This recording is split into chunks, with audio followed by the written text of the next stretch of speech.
Kareem Rae, your host at the One Soccer Nation podcast. Today I have the pleasure of interviewing the legendary coach, Lincoln Phillips.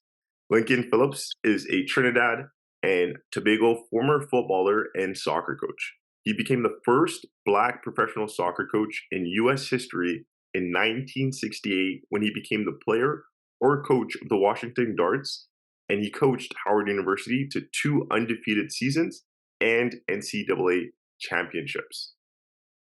Coach Lincoln, how you doing today? Thank you very much for that fine introduction, Kareem.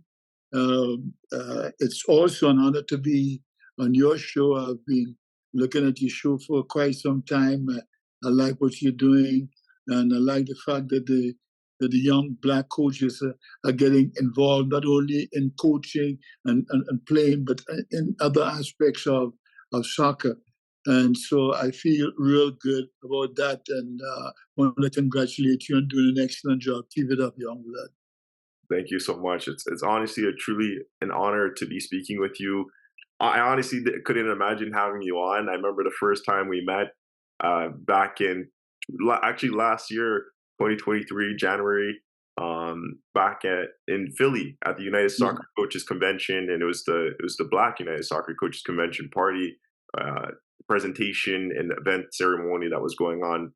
You guys were giving out awards, and I remember listening to you speak, and one of the things that really stuck with me till this day is ownership. I didn't know we were going to start here, but I just really wanted to share that story. You really talked about ownership, and that really hit home with me because that's something we're working towards. But honestly, I really just want to give you your flowers and all the works that you've done.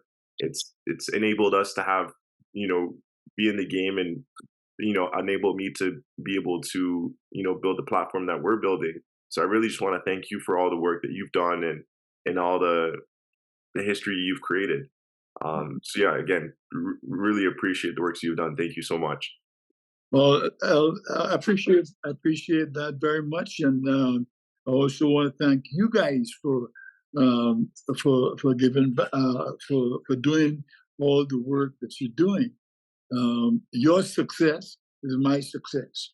When you guys are successful, it makes me feel, hey man, and when you say it, that I've had a part of it, and something that I've said stuck with you, I feel really proud because I remember growing up.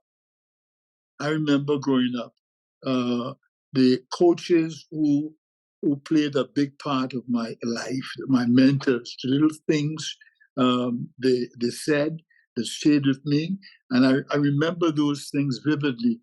And I've always said to myself, if I could do half as much as my mentors did for me, then I would feel good about it. So when you guys mention these things, it makes me feel very, very proud to be part of your success. Absolutely. So for you, I was thinking about this when I was creating the questions, and I mentioned this earlier that I really want to go organic with it. But one of the things I thought about when I was creating the questions, just in case I get dry, was you grew up in such a different time. We're in 2024. You grew up back in the 1900s, and it was a completely different time in America. How was growing up in that time and playing soccer as a Black man for you? How were those experiences back then to compare to where the game is now, and what Black people are experiencing within the game now, night and day? Well, back then it was so much fun. We played soccer for the love of it, and so everything was spontaneous and free and open. But now it's all about money, and it's all about coaching, and coaching has really taken away the individuality from some of the players. And so the more you get into coaching, the more you get into structure, like we are now, the less spontaneity you have in the game. And that was the difference between the game In the old days, you will find that on every team, you'll find 2 or 3 players who can just mess you about the place, who can just dribble and have the crowd going crazy. Or you could have a couple of guys who could really hit the ball extremely hard, or somebody can run faster than lightning. And so you had all those different elements. And we, as young soccer players, when we come to see these players play, we would select something, or we would select someone of our heroes to emulate. And that's what we did a lot in the old days. But now it's it's a little more structured, and that's I think is the difference between the game back in the olden days and now. What do you think that's taken away from the game? Um, do you think there's anything else that it's taken away from the game, as money has been more of an influence on it? Mm. Money definitely, but I think that coaching, okay, uh, you look at many of the top teams in the world. Those young players have been coached by an A licensed coach, Mm. who literally shows them how to run, teaches them how to kick, and there's nothing wrong with that, okay? But sometimes, if what good coaches do is provide an opportunity and let the kids find his own way, okay, and then be there to show and guide. And if we can get a little more of that, where coaches are allowing players to find their way, I think there would be a lot of more spontaneity. There'd be a lot more fun in the game. And when somebody learns something on his own, that's his. You see what I'm saying? And then he can do something, add something with it. But if we can balance it a bit, of course you do. You have to have coaching, but too much coaching is not very, very helpful for the growth of the individual. Absolutely. What inspired you to pursue a career in soccer, and how did you transition from a player to a coach? Well, in my little country of Trinidad and Tobago, we lived in a small area called St. James, and sport in Trinidad was season. You know, when cricket season comes around, that's all you play, cricket. And when football season comes around, that's all you play. And so basketball is in between, and tennis and all of that stuff. So when that time comes around, everybody plays cricket. If you can't play cricket, you are an outcast. So you gotta play almost every sport. You find sportsmen in the Caribbean, in Trinidad in particular, usually are multi-sport players. Now, if you're an excellent player in one, you will not allow yourself to be a mediocre player in the other. So you'll find most top athletes, most top sportsmen, they will be excellent in 2 sports, or maybe even 3, you know? And so that ability to play in different positions and play different sports help you to really see the game from different perspectives. And when we didn't have coaches in the 60s and 70s, usually the best player and the guy who knew the most, he was the captain, and the captain led the team, you know? And so I usually played with older players, and so I learned from them. And when I came back to my age group, the players all looked to me. So I believe from very young, I got my leadership from there. But it's when I went into the Army, the Trinidad and Tobago Regiment, when I was about 21 or 22, uh, I was the captain of the soccer team. And the captain and coach, right? And the Army team players were very difficult, very, very difficult, the styles and the blends and the attitudes and so on. And so I learned from there. Plus, I was selected to go on a non-commissioned a course, a CADA, as you call it, in England. And there we learned, on that course, we learned about leadership, you know, how to coach, methods of coaching, okay, using of the right tenses, listening to players' feedback, you know. And I was able, as a non-commissioned officer and in a soccer coach in the regiment, to really learn and understand the intricacies of leading, leading by empowering people to develop, and so that helped me out to be to really start off my career in coaching. Hmm. And just like in anything in life, you have to learn. You have to learn in order to become something. So Mm-hmm. when I think about leadership, because I'm a very I wasn't a leader growing up. It was more so I'm more like on the soccer field. I'm more of an assister than a scorer. I turned into becoming a scorer as I continue to grow within the game. For you, was it more so of a natural leadership experience for you, or was it something that you grew into? Both, both. I would say it was a natural thing, and I grew into it because of playing with in my high schools, playing with the captains of the team. How we were just as young as they are, or they were sometimes younger than we were, and we just respected them. And why was it did we respect them? Mm, Okay, because they always showed up. They were always punctual. They're always there on time. They're always there to to lead by example. Okay, they always do the right things. They're always here to help you to be a better person. And mm, so I saw all these things as I developed, and that helped me to develop my leadership qualities in coaching. mm. Yeah, I really appreciate that leadership, and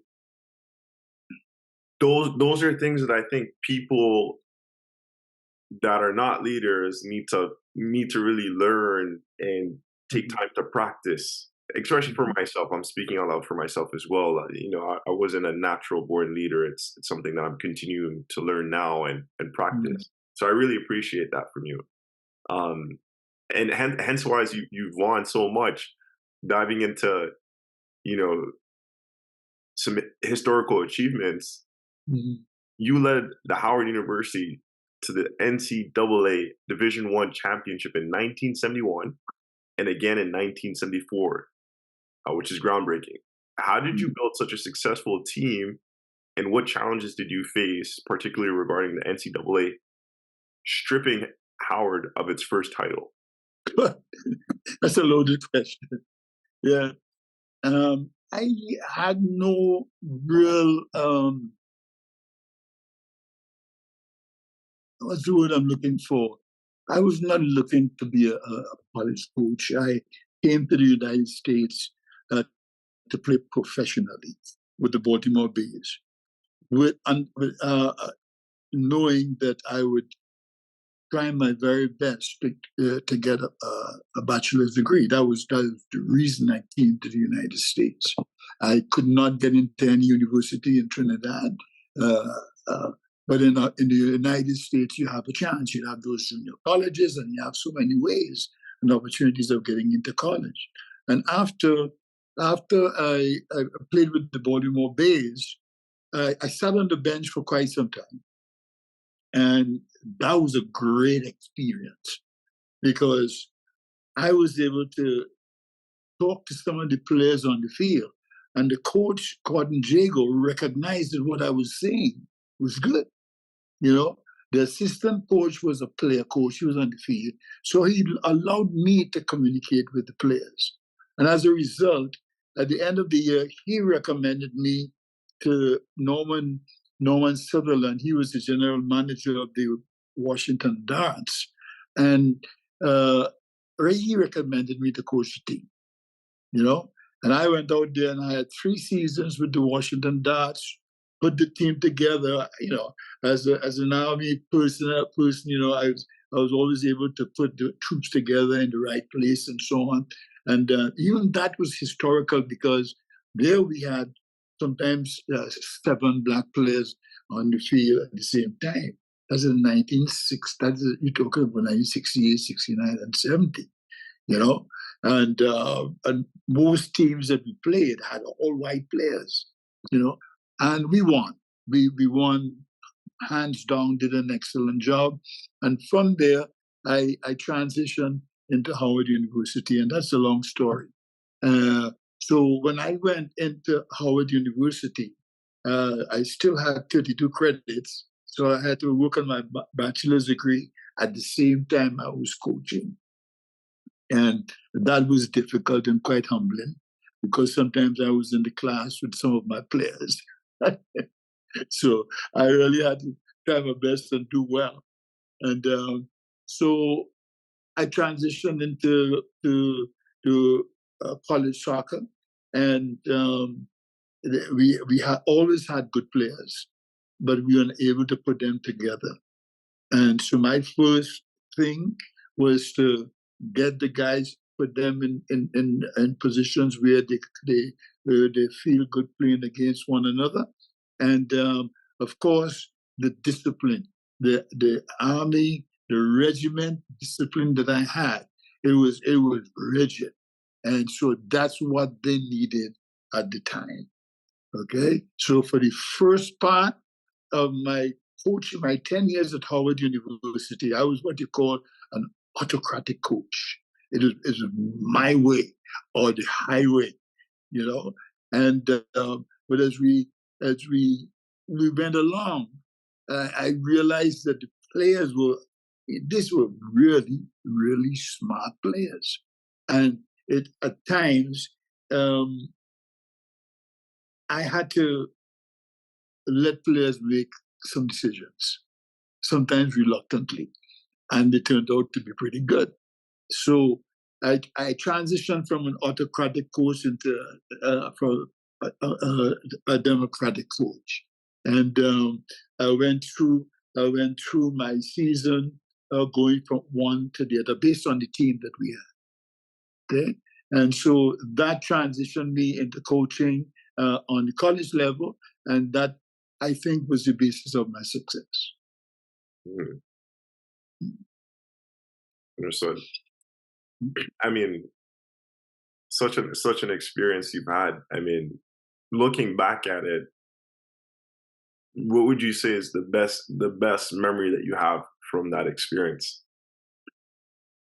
Oh, well, coming into college soccer, I after being 2 years in the country, I realized, you know, this was the civil rights movement, civil rights period.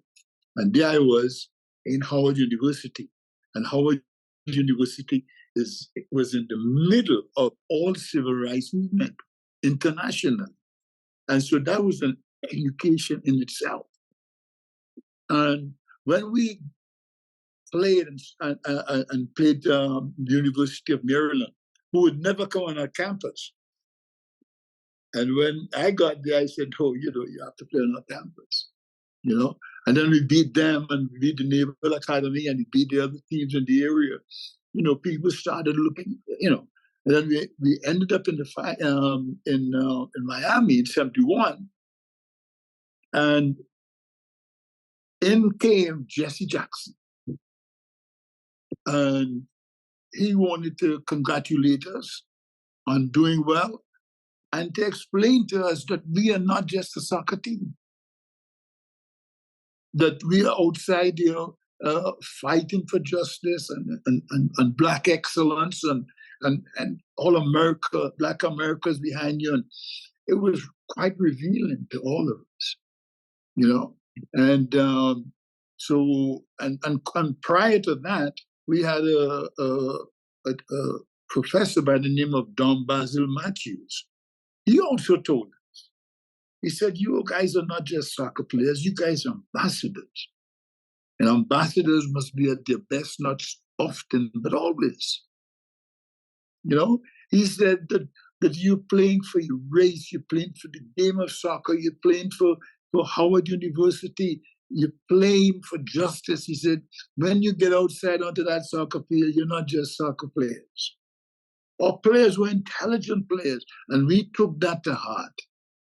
And when we went onto the soccer field, we dressed properly. We ran like winners. We thought like winners. And that's everything, the only thing that was in our minds, regardless of the condition of the game. We always thought of winning and doing our very best as ambassadors. And that, to me, looking back in retrospect, was very heavy, very, very, very heavy. Very powerful, very influential. Very, very powerful, very, very powerful. And it's impacted the game in the U.S. It's very colorful now. The game is very colorful. Yes, yeah. When I was listening to you speak just now, it brought up a memory. I don't have this question on my list, but it brought up a memory of the movement of the Black Players for Change after what happened to George Floyd. What were your thoughts on what Black Players for Change, MLS, was able to do in that moment in time to bring awareness to what was happening to Black players in the MLS and how there needed to be a push for change in Major League Soccer? I thought that was an excellent job, excellent idea, and there's always something that happens that shakes the consciousness of people, and that incident with Floyd did just that, and out of it came this Black Lives for Change, and I think it's a fantastic idea, and I'd like to see it continue. But what I'd like to see is a lot of that movement created not only identifying soccer players of color, but also the soccer administrators and hopefully the owners, because we cannot expect a justice and fair play if the owners of the other teams don't look like us. So we have got to, yes, take all these opportunities, but remember that we're not there yet. Okay, we have to get inside there and develop more coaches and develop a system where we could help our young players learn how to transition from professionalism into coaching and into administration. We've got to set up a network there so that we can help our players of color learn how to interview. You know, whenever we're interviewing for a job, let us 3-4 of us go for the interview, not just one show up. You know, 3 or 4 show up, and the experiences that you get from interviewing for all these jobs, we come back and we share it with our folks through the Black Coaches Association, and for any association that is advocating for players of color. But I think it's a wonderful opportunity, but it is only a journey. We are not yet at the end of that journey, and we'll never get to the end of it. All right, but we have to develop our own teams, our own franchises. We have money, Okay, we have a lot of money in the Black community. We have a lot of smart individuals who are great administrators and they're doing an excellent job. So the time is right now. The time is right now for us to transition into ownership and administrative jobs. Absolutely. What do you think is the biggest challenge that the Black community is facing towards Black ownership in the professional landscape of owning a professional soccer club in the US? Well, you know you're going to get fight back. You're going to get a big fight back.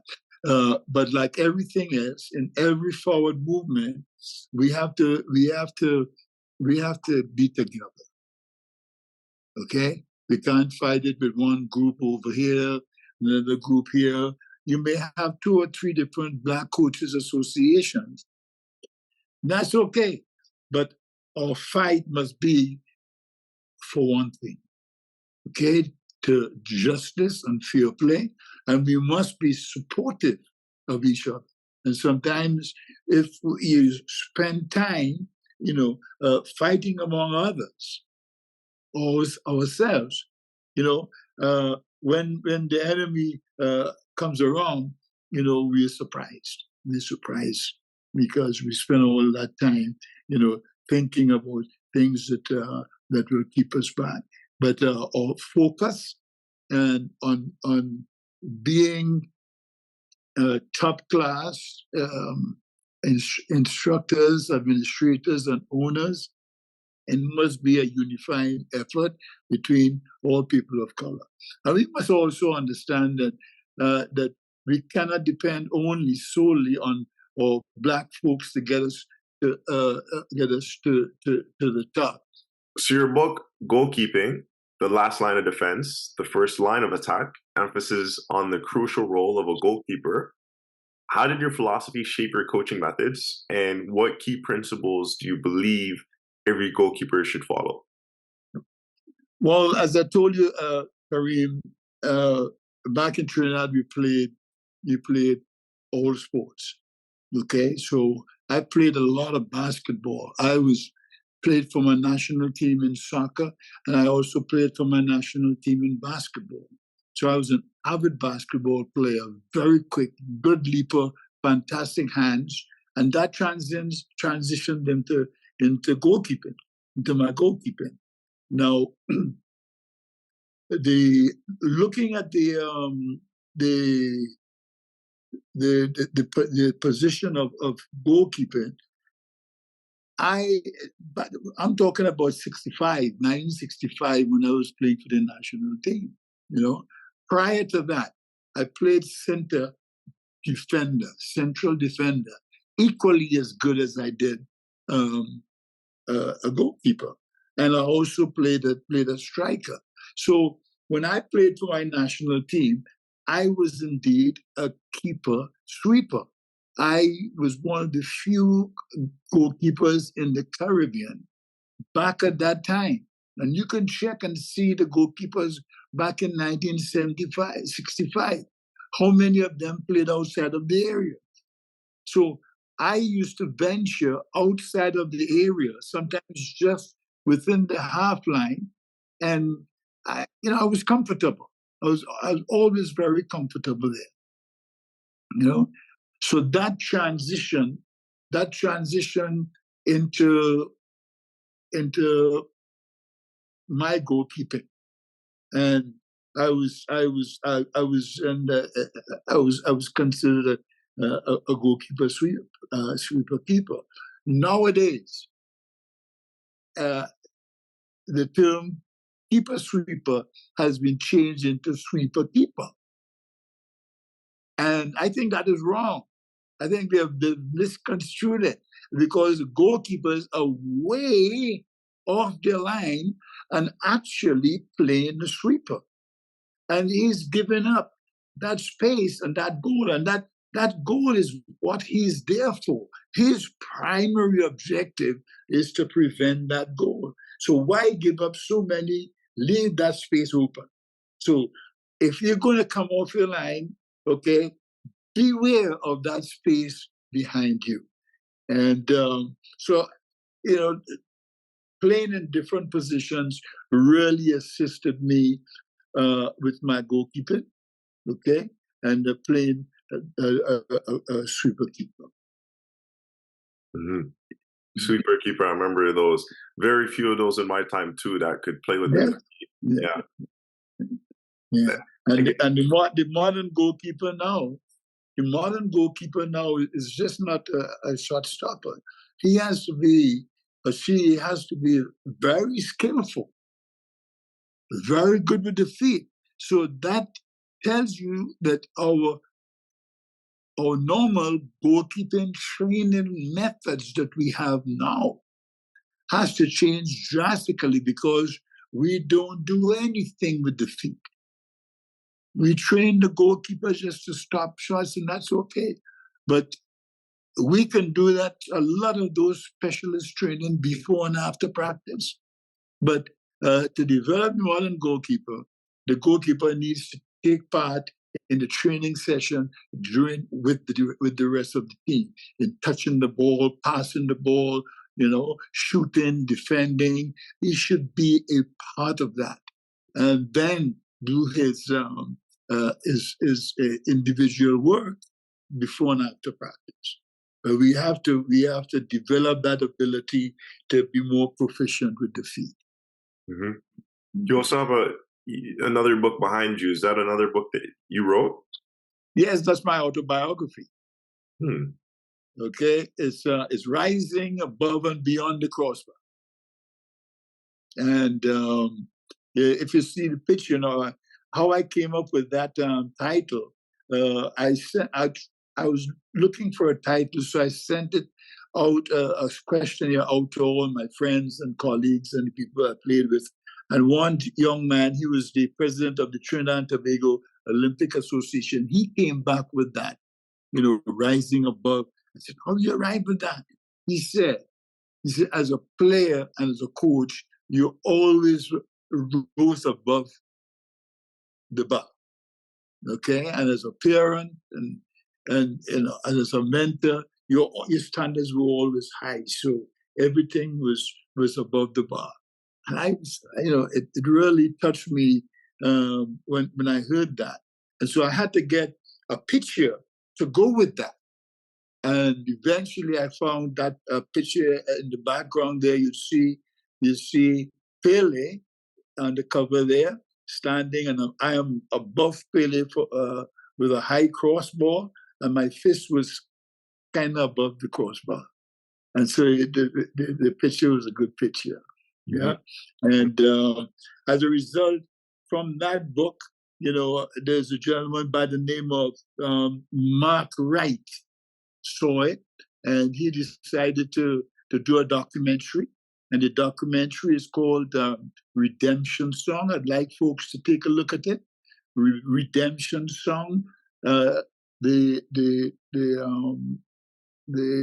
untold story of Howard University soccer team. And that led to that documentary, and the book led to a gentleman by the name of Peter Lawson. Peter Lawson is a Hollywood producer, big-time Hollywood producer. He produced one of the top Academy Award films he produced was Spotlight, and John Wick. And this is a top-class producer. He called me and told me that this book and this is a documentary. This story is a movie. And right now, I've signed a contract with Steel Springs Studios, okay, to do a movie on my life story, which most of it would be of Howard University. And that is in the making. The story, the script has already been written by Taylor Matern. Taylor Matern, he's the same person that wrote the script for the movie Hustle. Okay, and where we are right now, we just 1 or 2 steps away from getting a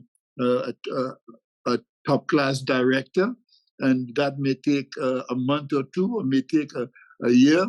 But that's all we're waiting on to get the movie on the screen. Wow. So I'm excited. I'm excited about that one. It's you know, I asked the producer what kind of movie it's going to be. He says it's not going to be a black movie. He says it's not going to be a sports movie. I said, what kind of movie is it? He says it's going to be a damn good movie. It's going to cut across the lines. He said too many great messages in your life, okay, will come through in that movie. So I'm really excited to see what's going to happen. Wow. Congratulations. Yeah. I'm super excited to watch this one too. It's always good to catch up on the history. Like I don't know, I don't really look too much into history and whether that's life or soccer, but I'm starting to tap into it more because it's good to look back at what happened in the past. Yeah, Sometimes history does repeat itself. But we're talking about looking back. I just wanted to add this, 2024 is the 50th anniversary of our 1974 championship. And we are planning to have a gala banquet sometime in November, where we bring back all the players and hopefully the players from 1971 championship and give them their just due, to reward these players and invite all the dignitaries and folks at embassies and so on. It's going to be a huge event. So we hope the banquet is going to be sometime in November or so. We have finalized the date, but that is going to dig up a lot of history also, bring back a lot of fantastic memories. So tune in for that. Absolutely. You've contributed significantly to the development of soccer in the United States, including serving as the U.S. national team goalkeeper coach. What do you think are the most critical areas for improvement in American soccer today? Spontaneity. Okay, we are a drill oriented society. We do a lot of drills. And sometimes we get lost in the drills. Sometimes when we try to apply the drills to a game, we lose a lot. So we should get away from the drills. We should get into soccer exercises that resemble the game. Yes, you have to do drills. The drill is the most fundamental method of teaching a person and a soccer player technique. But the application of that technique to the game, you have to allow the players to play in a situation where that particular thing is going to happen, and the type of technique that will be used to master and deal with those situations. Okay? So I would think that less drills, more game-like situations. And it's okay for a coach to come to a practice field for the week and say, all right, guys, okay, let's split up in two and let's have a game and play a full field game. And then maybe you could stop the game in a few instances and so on. But there's nothing wrong with playing games. We need to play more games in our practice sessions, because transfer of the drills is always very, very difficult unless the drills resemble certain aspects of the game. That has to start from downstairs. That has to start from below, and the players have to understand how to play the game, develop their own smarts, okay? And we are not backward. We're not backward in the United States. We are a hot dog country, man. You look at basketball and look at ice skating and all these things, we have the American people are very skillful when they use their own imagination. And if that can seep into soccer, then I think we're going to do very, very well. Mm-hmm. And the last thing is, we are not in 1960 or 61 or 68 where we knew nothing of soccer. Mm-hmm. We had to depend heavily on the foreigner, whether it is English or South American. Everything they said, we did it. We have now evolved. We have smart people. We have people who can play the game. We have great coaches, okay? We must now start questioning things. Okay, there's nothing wrong. You don't want to change the game, but you don't want to take everything verbatim. What is good for Barcelona or what is good for folks in England may not be the best thing for an American. An American may have to do certain other things. So we have to now take ownership of our own game. Okay, question some things. Ask yourself: does that look right? Does that make sense? Or maybe I can do something else, okay? At the same time, tune in to South America and Europe, where the best players is played, and take everything, pull in everything, but not do things verbatim and do things every drill they do in Barcelona, you want to do it here. It's not necessarily the best thing for United. We have to take the game into our hands and Americanize it a bit. 100%. What are your? I think this is a great last point to dive into. What are your thoughts on the 2026 World Cup? Canada, Mexico, and the United States will be hosting. Hey, that's interesting. And it's exciting. It's going to be when they looked at the last World Cup, Kareem, the last World Cup was the World Cup of all World Cups, man. Two of the best teams in the world, and we're hoping that happens here in the in the U.S. and Canada and Mexico. But it's a great time. It's an exciting time, and we are just lucky. Some of our folks are just lucky to be part of it in their lifetime. So it's a great opportunity, and obviously, I hope that the United States really breaks through and get into that quarterfinals. I think we can, and that would be fantastic. And I'm really looking forward to that for that time. 100%. Well, again,